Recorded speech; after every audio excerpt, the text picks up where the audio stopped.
tahan, tak mampu, rasa tak layak, tak tahan api neraka, tak mampu menahan api neraka, tak layak masuk neraka dengan ibadat kita yang sangat sedikit, tetapi kita hanya mengharap rahmat daripada Allah Ta'ala. Maka lazim olehmu dikasihan Allah akan kamu dengan jaga. Maka hendaklah kamu ini sentiasa minta supaya Allah Ta'ala kasihkan kepada kamu, ataupun minta Allah Ta'ala peliharakan kamu. Jangan lupa berdoa pada Allah. Jangan lupa berdoa pada Allah dan bersungguh-sungguh. Ibadat kena bersungguh-sungguh. Sebab tu saya larang jangan sembahyang lewat waktu. Jangan sembahyang lewat waktu. Dan sembahyanglah awal waktu dan juga berjamaah. Ya Rasulullah, ayul a'mali afdal. Ya Rasulullah, apakah amalan yang afdal? As-salatu ala waqtiha. Rasulullah menjawab, sembahyang pada waktunya. Dalam riwayat lain, as-salatu ala mawaqitiha, pada waktu-waktu yang telah ditetapkan. Dalam riwayat lain, as-salat fi awwali waqtiha, sembahyang pada awal waktu. Kenapa disuruh sembahyang awal waktu? Fawailul lil musallin, binasa celaka orang yang sembahyang. Maknanya orang yang sembahyang masuk neraka. Kenapa orang sembahyang masuk neraka? Dalam kitab tafsir Jalalain yang dihuraikan oleh Syekh Jalaluddin As-Suyuti mengatakan fawailul lil musallin, di situ binasa celaka bagi orang yang sembahyang, alladzina yuakhiruna an waqtiha, mereka yang melewat-lewatkan waktu sembahyang. Lengok waktu sembahyang, minta maaf. Kita jangan lengok-lengokkan. Apa masa sembahyang kita lengok sebab apa? Boleh jadi kita lengok dengan sebab kus-kus fatahil pagahil, ataupun kita lengok dengan macam-macam urusan kita. Urusan kita lengok dengan harta, kita lengok dengan anak-anak kita. Innama amwalukum wa auladukum fitnah. Harta kamu, anak-anak kamu fitnah bagi kamu. Sebab tu kalau bab sembahyang kena tegas. Kena sembahyang kena tegak. Ni ayah kena backhand tentang sembahyang. Jangan biarkan anak kita tak sembahyang. Jangan biarkan anak kita sembahyang lewat. Jangan biarkan anak kita cadu apa ni orang panggil ni. Tak ambil berat tentang sembahyang. Kena ambil berat, biar marah kalau sembahyang. Kadang-kadang kita tengok ayah berpegang nak utuh rumah. Kenapa tu? Anak buat salam dia tak gitu shirt. Apa nak utuh perkara ya, lepot dinding aja, macam-macam. Mengamuk tu kerana tak begitu shirt. Tetapi ataupun tak dapat 5A, marahnya ayah tak dapat 5A, tapi ayah sedikit pun tak marah, tak dapat 5 waktu. Anak tak dapat 5 waktu, tak rasa asal dapat 5A. Ingat, jangan buat macam tu. Fakhalafa min ba'dihim khalfun adha'u sholawat. Nabi kata, ayat Quran mengatakan bahawa akan berlaku anak cici orang-orang pelakar di kebelakangan di akhir zaman. Mereka itu wa khalafa ba'dihim khalfun adha'u shalah, melengok-lengokkan sembahyang, wa taba'u syahwat, dan mengikut hawa nafsu. Jadi tidak kita ni kalau boleh kena baiki diri kita dan juga jagalah anak-anak kita jangan sampai binasa. Maka dia kata akhirnya binasa keduanya selama-lamanya. Maka hendaklah lazim olehmu dikasihi Allah akan kamu dengan jaganya dan bersungguh-sungguh. Mudah-mudahan bahawa engkau tinggalkan urat mudarat itu daripada hatimu. Tak kita selamat daripada hati kita yang tidak mahu bertaubat. Minta pada Allah biar selamat daripada hati kita yang tidak mahu bertaubat kepada Allah Subhanahu wa ta'ala. Dan engkau lepas batang lehermu daripada dosa, dan jauhkan dari kita daripada dosa. Jangan cuba-cuba nak buat dosa. Jangan cuba-cuba nak buat dosa. Jauhkan diri kita daripada melakukan dosa. Dan jangan kamu sentosakan daripada keras hati. Dan jangan kamu merasakan kamu selamat daripada keras hati. Kadang-kadang kita berasa kita pasti hati kita tak ada apa dah. Tak ada apa macam mana. Apa kesan kalau kita dengar bacaan Quran? Kalau bacaan Quran tidak memberi kesan kepada kita, sebenarnya hati kita masih lagi keras. Hari ini kita tidak sedar bahawa hati kita keras sebenarnya. maka tidak dapat tidak, jangan kamu merasa aman sentosa daripada keras hati dan telik olehmu akan kelakuanmu. Tengok kelakuan kita, bagaimana ibadat kita, bagaimana percakapan kita, bagaimana amalan kita, bagaimana kehidupan kita sehari-hari. Banyak ibadat ke ataupun tidak? Kalau kita tengok masa kita buat amal ibadat sedikit saja. Kadang-kadang untuk beribadat macam-macam halangan. Untuk beribadat kepada Allah Subhanahu Wa Taala macam-macam halangan. Kenapa kamu tidak mari belajar? Allah bukan tahu mari belajar. Maklumlah kita bekerja ni payah. Betul benar? Kita bekerja, kita ada anak kecil. Kadang-kadang saya terfikir juga, kalau ada anak kecil, bila ada anak kecil, kadang-kadang memang kita tak boleh pergi majlis ilmu sebab ada anak kecil. Tetapi kalau bab kerja, hilang masalah anak kecil. Anak kecil sekarang mana pun tak timbul.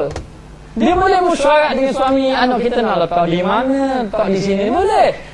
Untuk kita nak bapakkan harta. Tetapi bila dalam masalah agama, dalam masalah ilmu, masalah timbul, kita tak ada fikir, tidak bersungguh-sungguh kita dalam menghadapi perkara ini. Ini kita kena sedar perkara ni. Kita kena sedar, kita kena fikir betul-betul, kenapalah aku ini. Kalau bab agama selalu mencari jalan yang lain. Maka perkara ini kita akan jawab di hadapan Allah Subhanahu Wa Taala. Saya hanya beritahu saja. Tidak dapat tidak, ini yang kita akan hadapi di hadapan Allah. Maka tidak merasa takut dengan Allah Ta'ala. Kita nak hadapan Allah Ta'ala dengan banyak taksir ketuhaian kita kepada Allah, dengan banyak lalai kita kepada Allah Subhanahu Wa Ta'ala. Baik, kita tengok. Maka dia kata, supaya lepas batang lehermu daripada dosa ini, dan jangan kamu sentosakan daripada hati, dan telik olehmu akan kelakuannya. Telah berkata setengah daripada orang yang solehin, orang-orang yang soleh, orang-orang yang tunduk kepada Allah Subhanahu Wa Taala. Kita minta pada Allah biar kita jadi orang yang soleh. Orang yang soleh. Jadi nak jadi orang yang soleh ni macam mana? Kena berkawan dengan orang yang soleh, kena duduk di tempat-tempat yang soleh, kena bercakap yang soleh-soleh saja. Jadi nak beritahu, dia kata di sini, setengah daripada orang yang soleh, bahawasanya hati hitam itu daripada dosa. Yang hati hitam itu daripada dosa. Imam Asy-Syafi'i, dia ini orang yang kuat hafalan dia. Membaca itu hafal. Kalau dia baca sutik buku, sutik kitab, bermakna dia telah menghafal sebuah kitab.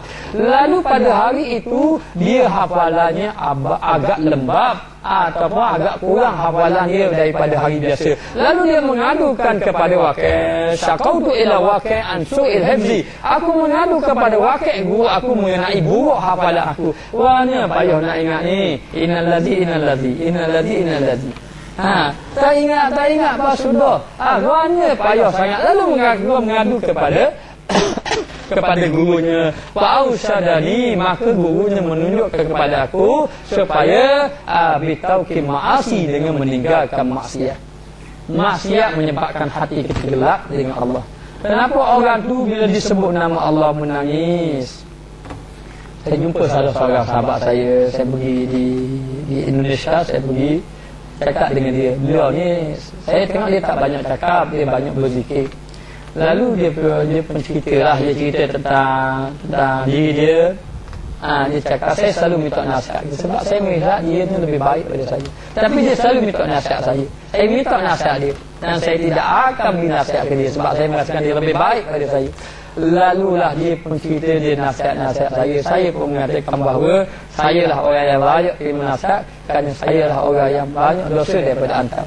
Lalu bila dia kata macam tu, saya kata macam tu, dia pun terus menangis.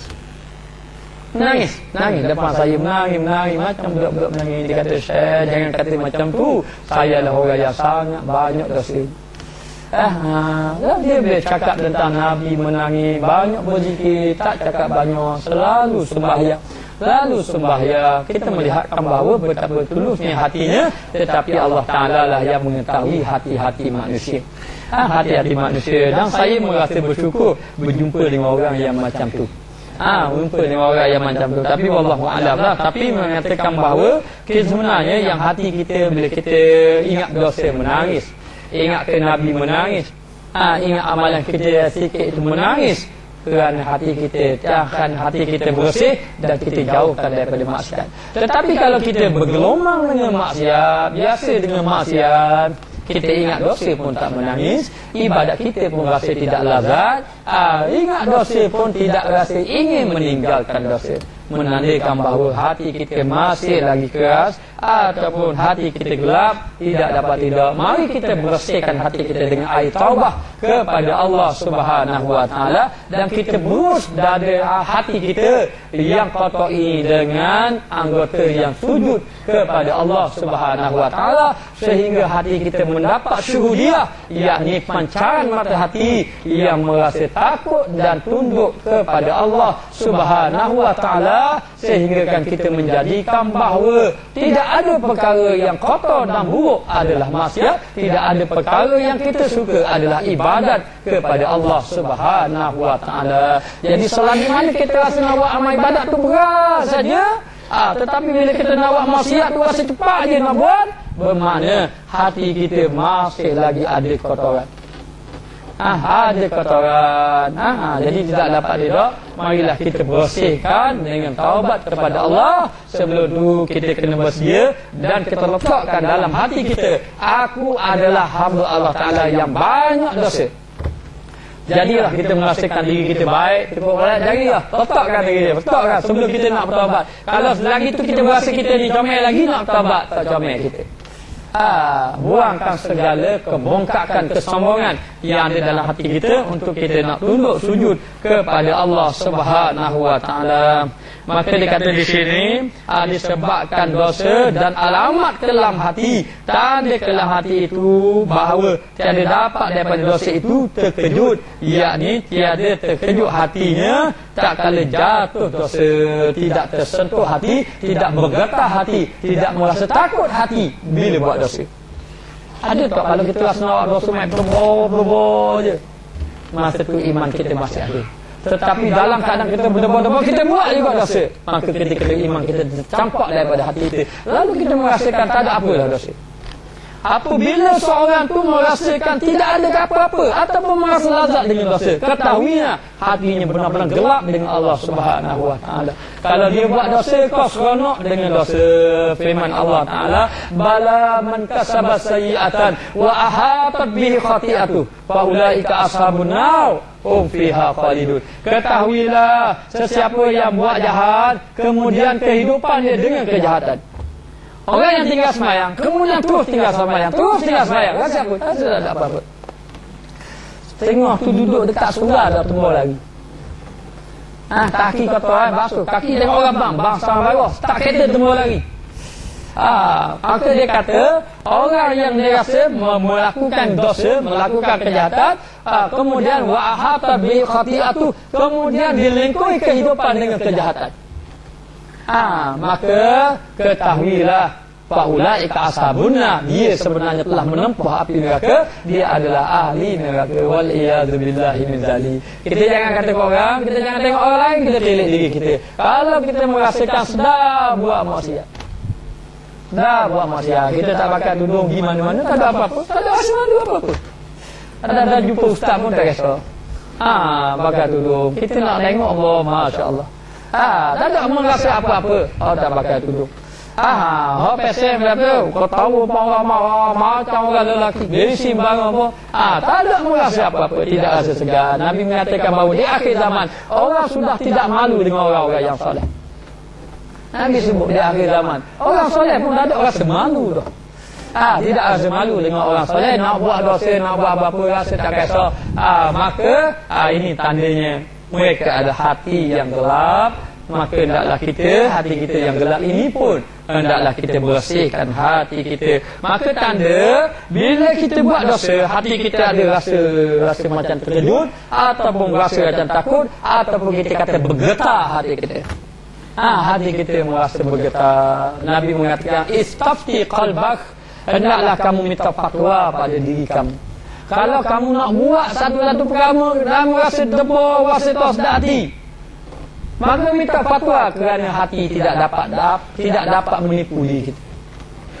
tidak dapat menipu. Maka dalam keadaan tu rasa hati kita tak sedap, ada menyatakan letak tangan, letak di dada, ambil tangan tu, rasa tak. Tak mayari buka ila mala yari buka. Tinggal perkara yang meragukan kepada perkara yang tidak meragukan, dan sesungguhnya ketahuilah dosa itu adalah getaran di dalam hati, dan pahala itu ataupun ibadat itu, kebaikan itulah ketenangan di dalam hati.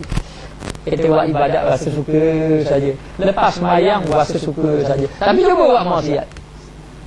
Rasa berdoa, rasa tak sedap hati saja, maka tinggalkanlah. Yang kita bimbang, bila saja tak sedap hati, terus lagi buat. Akhir sekali hati dah jadi kalih. Tak ada apa-apa. Bahkan lebih teruk lagi, berbangga dengan dosa. Bangga dengan dosa. Baik, kita tengok. Maka dia kata, yang pertama, buat dosa hati tidak terkesan ataupun tidak bergetar hatinya tak kala jatuh dosa. Dan yang kedua, tiada bagi taat itu terasa manisnya. Tidak taat, tidak manis dalam melakukan ketaatan. Puasa malangnya Allah tak ada aralah wajib. Kalau tak wajib, tak mayang dah. Bila tengok Isra Mi'raj, Nabi naik sampai 5 kali, 9 kali, dapat 5 waktu, kenapa tak naik kali lagi? Supaya dikurangkan lagi rasa malas nak buat amal ibadat. Ini tandanya bahawa hati kita masih lagi kotor. Maka dia kata bagi taat itu terasa tiada bagi taat itu terasa manisnya. Dengan arti kata melakukan ibadat tidak merasa kemanisan ibadat. Rasa biasa je, tak ada apa-apa. Tidak ada apa-apa, buat ibadat biasa saja. Ni kalau ada masa hati kita tak apa comel. Tapi macam mana bila hati kita tak apa comel?